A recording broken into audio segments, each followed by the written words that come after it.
Hi,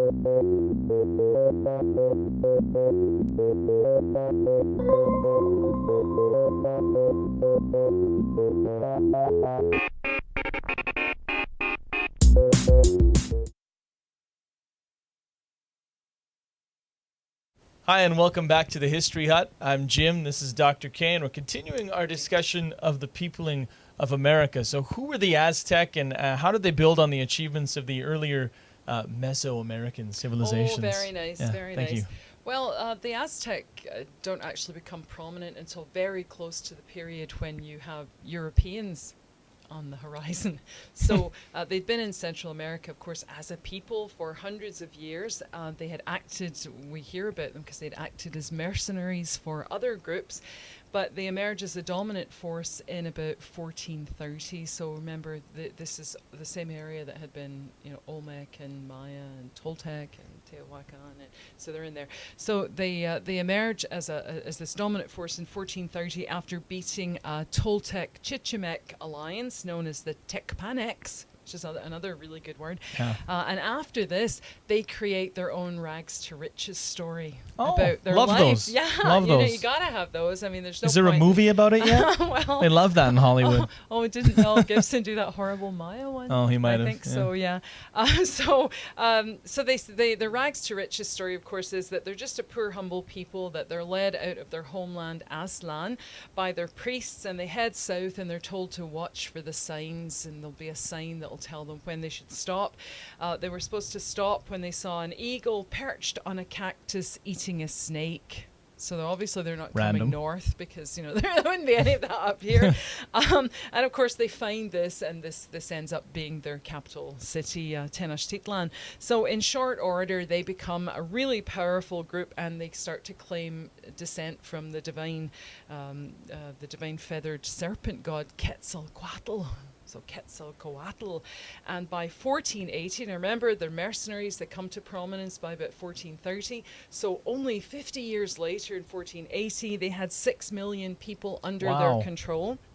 And by 1500, the estimate is that they dominated about 28 million people in a territory that covered much of Central America and ran from the Pacific on the one side to the Gulf of Mexico on the other side. So this is a spectacular rise to fame and fortune.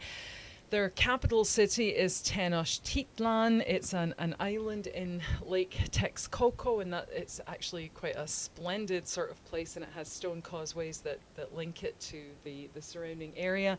And it's a city that's described for us by Bernal Diaz, and Diaz wrote, he was on Cortez's his expedition of 1519, and he wrote a book called The Conquest of New Spain. So already Aztec land is a new name, New Spain, right? So New Spain. So this is just a little selection from The Conquest of New Spain by Diaz, and it's a description of the capital city, Tenochtitlan. And it's from Diaz's taken up to the top of the Temple of the Sun, Montezuma, Moctezuma, the leader, is there with them. And so he's looking down on the city, and so he says, Montezuma took him by the hand and told him to look at this great city and all the other cities standing in the water and the many others on the land around the lake. And he said that if Cortez had not a good view of the great marketplace, he could see it better from where he was now. So we stood there looking, because the place they were on dominated everything. We saw the three causeways that led into Mexico. Then he just talks about the names of the three causeways. We saw the fresh water which came from Chapultepec to supply the city, and the bridges that were constructed at intervals on the causeway so that the water could flow in and out from one part of the lake to another. We saw a great number of canoes, some coming with provisions and others returning with cargo and merchandise.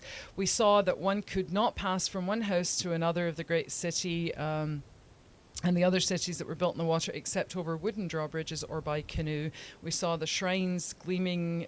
We saw the shrines in these cities that looked like gleaming white towers and castles, a marvelous sight. All the houses had flat roofs, yada yada.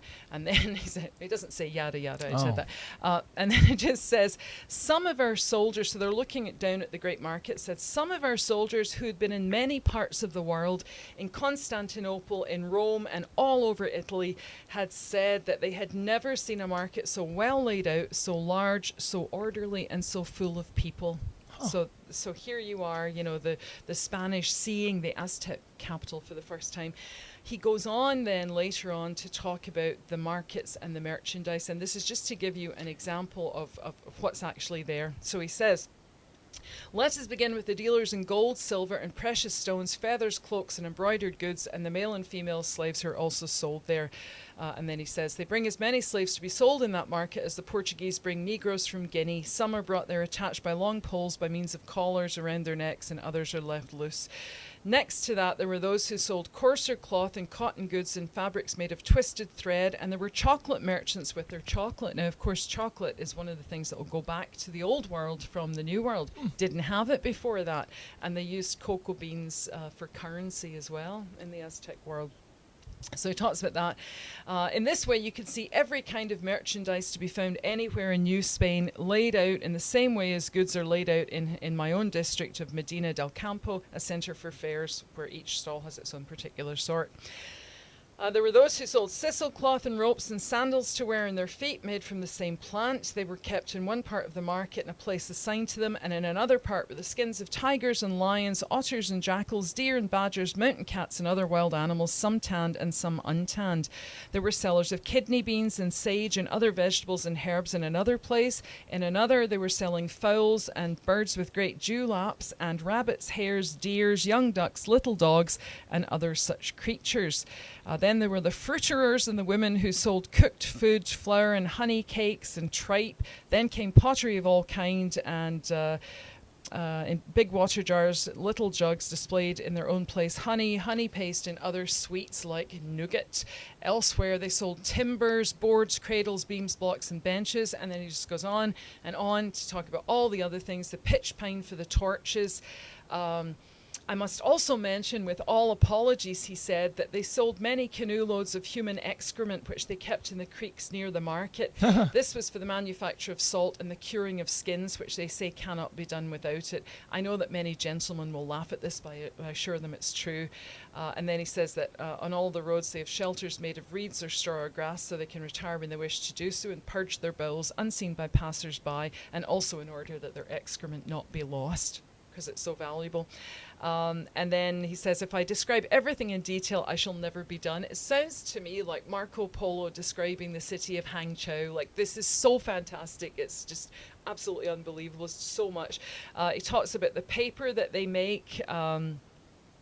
Paper in Mexico they call amal, and some reeds that smell of liquid amber and are full of tobacco and yellow ointment, the things that are sold in separate pots. Cochineals for sale as well, that's a dye, a red dye. They have a building that 3 judges sit in, and they're office officials like constables who examine the merchandise. I'm forgetting the sellers of salt and the makers of flint knife, and so he goes on to sell axes too, made of bronze and copper and tin and gourds and brightly painted wooden jars. So this is like a fabulous city, absolutely massive, really, really impressive, and with markets that are as well organized as any that you would find in Europe. Do they think, oh, civilization? Civilization? No, Yeah. Sounds lovely. No, they don't. They don't think that at all. They're just kind of like, and as soon as we can reorganize this and call it New Spain, things will be just fine. So that's just a little example of what the city itself looked like. And Ronald Wright, in his book Stolen Continents, he also describes the city in absolutely spectacular terms. So there are lots of examples from the conquest period on of what these markets looked like. Very nice. So how were they organized politically and socially? They're very well organized. The ruler, in terms of politics... If they're markets or anything to go by, I would say. I know. If you're that good at commerce, you're probably good at politics and social structure as well. So in politics, the rulers, they're not hereditary. They're chosen from and by the nobility. So you have a group of nobles, and the next ruler would be chosen from that. They needed a unanimous decision. But once that decision was made, and once they usually chose for personal character, That makes sense. But once they were chosen, the ruler then had absolute power, wielded absolute power. So until you become the ruler, you're just one of the nobles. Once you're the ruler, you're okay. So now you're a representative of the gods, but not considered yourself a god. You're the commander-in-chief of the army. You're the religious leader, and you also act as the highest judge. So someone like Montezuma or Moctezuma in the conquest period be considered this. So the rulers appointed governors for the territories and for the towns, and they usually just co-opted members of the ruling elite. 'Cause remember, this is a ruler that's ruling over 28 million subject people, so those people would all have previous organizations, would all have their own elite, so they would just co-opt them, and they would continue on as the local leaders. The society, the fundamental unit of this society is called the calpulli, and that just means kin group. And we've seen that in lots of other places. That's the fabric of society, the kin group. So every commoner belonged to a calpulli, and this made, of course, it sounds nice, but it also made it easy to tax people and easy to know where everybody was, because you're in a calpulli and you have a leader as well. Tribute had to be paid to the Aztec ruler in peacetime, and usually manpower had to be given in wartime, and of course quotas for sacrifices, for human sacrifices. So how do you get that from this extended territory and all these people? You do it through the calpulli. On the roads, was there a calpulli lane? Oh, very funny. Thank you. Very funny. So the calpulli could have up to about 1,000 members. So again, quite well organized, and it was led by an elected chief, and that chief organized it and organized the tribute that it paid. So the calpulli itself, this group of 1,000, would pay their taxes in goods, in conscript labor, and usually in victims for the sacrifices. So you wouldn't want to get on the bad side of the calpulli leader. No. You'd be like, I think I know the next guy to be sacrificed. Hello? Anyone called Jim here? Each calpulli was virtually self-governing, and it had its own temples and its own schools, and they held their farmland in common. And in the cities, you still had calpullis, but they would be our equivalent of a district or a parish. But it would still be the calpulli. And then within the calpulli, you had nuclear families and joint families. So some people would live as just a nuclear family. Other people would live in joint families, kind of an extended family of 10 to 20 people. Each family, as we saw from Bernal's account, had flat-roofed houses, usually 1 to 2 rooms, and they would have direct access to the canals and to the streets, usually to the canals, though. And the cities are incredibly clean, especially places like Tenochtitlan. So garbage was taken out daily, clean water comes in daily. So they're spotless. And if you think about European cities at the same time, they're smaller, but they're squat and they're horrible and they're rife with disease, and people are pooing all over the place. So, this is really, really nice and really well organized. You see the normal gender roles as well in families. Boys are educated, they're trained for war. They're expected to do army service when they become mature, and it's a class-based education system. It's also quite interesting. So the House of Youth, that was the school for the sons of commoners, merchants, and artisans. You would start going there at the age of 10. It's also called the Telpuchkali, and they'd be taught religion, social conduct, and the art of war. But if you were from the elites, you went to the priest's house, and that's the Kalmakak, and you'd be taught by the priests, and you'd be taught to become a priest or a public official or a military leader. So you're being trained for the top positions. So you'd study the noble way of speech, philosophy, astrology, history, and you'd stay on until you were about the age of 20. Now, don't worry, because girls also get an education. That's I know, it's we so seldom see that, but in this case we do. Not for intellectual studies, though, so they're not being taught history and astrology. They learn temple duties, so things like sweeping 101, offering incense for beginners, prepping foods for idols, and weaving. So you get the kind of religious duties of girls, and also the domestic stuff. So they would stay until about the age of 16, and then they were to marry, and as usual, chastity and obedience highly valued. Their families would organize the marriage ceremonies for them, and they're actually quite kind of ordinary. Women had legal rights. They could own and inherit property, and they could enter into contracts. And that's actually much better than in Europe at the same time. It was monogamy for commoners, but polygamy for nobles. Of course, as soon as you got more money, it's okay to have more wives. And the spousal selection was made by parents, and usually to try and advance the social status of the family. So we talked about this in China as well. Men brought their wives into their father's home, and partners were usually chosen from the same lineage group, but not from the same family. So again, worries about kind of incest. You could divorce if your husband was lazy or your wife couldn't have children. And in this case, the belongings were split equally. So it's really quite advanced in terms of women's if your husband is lazy? If your husband's lazy, that's I a don't new know one. what the exact definition of that would be, but usually... You're looking at it.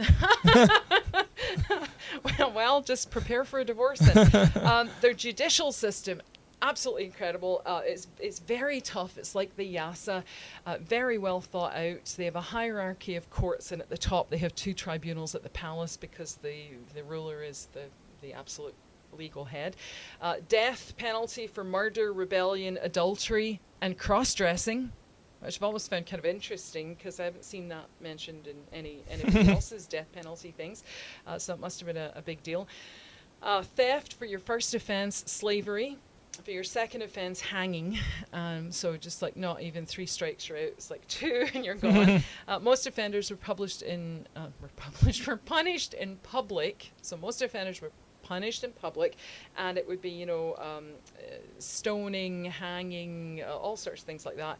Habitual drunkards, you'll like this, not that you are one, but you'll like this. If you were a habitual drunkard, you had your skull bashed in again in public, because the issue of who could drink was a really hot topic. Only old people, I guess, because once they're drunk, they get their cane out or their walker. They can't actually go very fast, so you could, if they're harassing you, could just walk around them yeah, and get out of the way. True. I don't know. Yeah. So special groups at special times also makes me think of the grad school or the grad parties. Oh yeah, the special group, special time. School-sanctioned drunkenness in a in field fields somewhere, or the hidden field.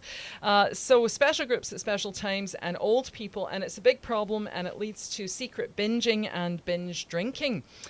And this is because alcohol, or pulque, is seen as a kind of gateway drug. So, first you hit the cactus juice, and the next thing you know, it's mezcal, and you're off your head with drugs. But, to be completely serious about this, the Aztec did fear drunkenness, and that's because the drunker someone became, the more open he was to possession by one of the gods. We've seen this on a Friday night in the local drinking areas, people just completely out of control. So in this case, more open to possession by the gods, and the gods had access to our world through them and could cause havoc, and you couldn't actually blame the person that was drunk because obviously they had been possessed. So this is when we talk in the West about Halloween and spirits being able to come through on All Hallows Eve through tree bark and into the world, same kind of thing but with alcohol. So pulque, very, very interesting, this attitude towards drinking. Slavery existed as well, but not as a permanent status. Slaves could hold slaves. Slaves could have property. Kids of slaves were born free. And in tough economic times, you might actually sell a family member, not enough food for everybody, sell a family member into slavery because they would be working, but they'd get 3 square meals a day and a place to sleep. The problem was that if you waited too long to buy them back, they might have been used for sacrifice. And so they might actually be gone by the time you go to look for them. And there's an absolutely marvelous site from the University of Texas at Austin that talks about law in Mexico before the conquest, and it shows Aztec pictographs and the Florentine Codex and the Codex Mendoza. And I'll give you the link for that, and you can maybe put it up for us. But absolutely marvelous, and explains the family courts, what makes a good judge, what makes a bad judge. It just kind of explains everything really clearly and shows you the pictures from the codexes as well. Very nice. Yeah. Well, that's it for part 1 of our talk about the Aztecs. Okay, good. Join us for part 2.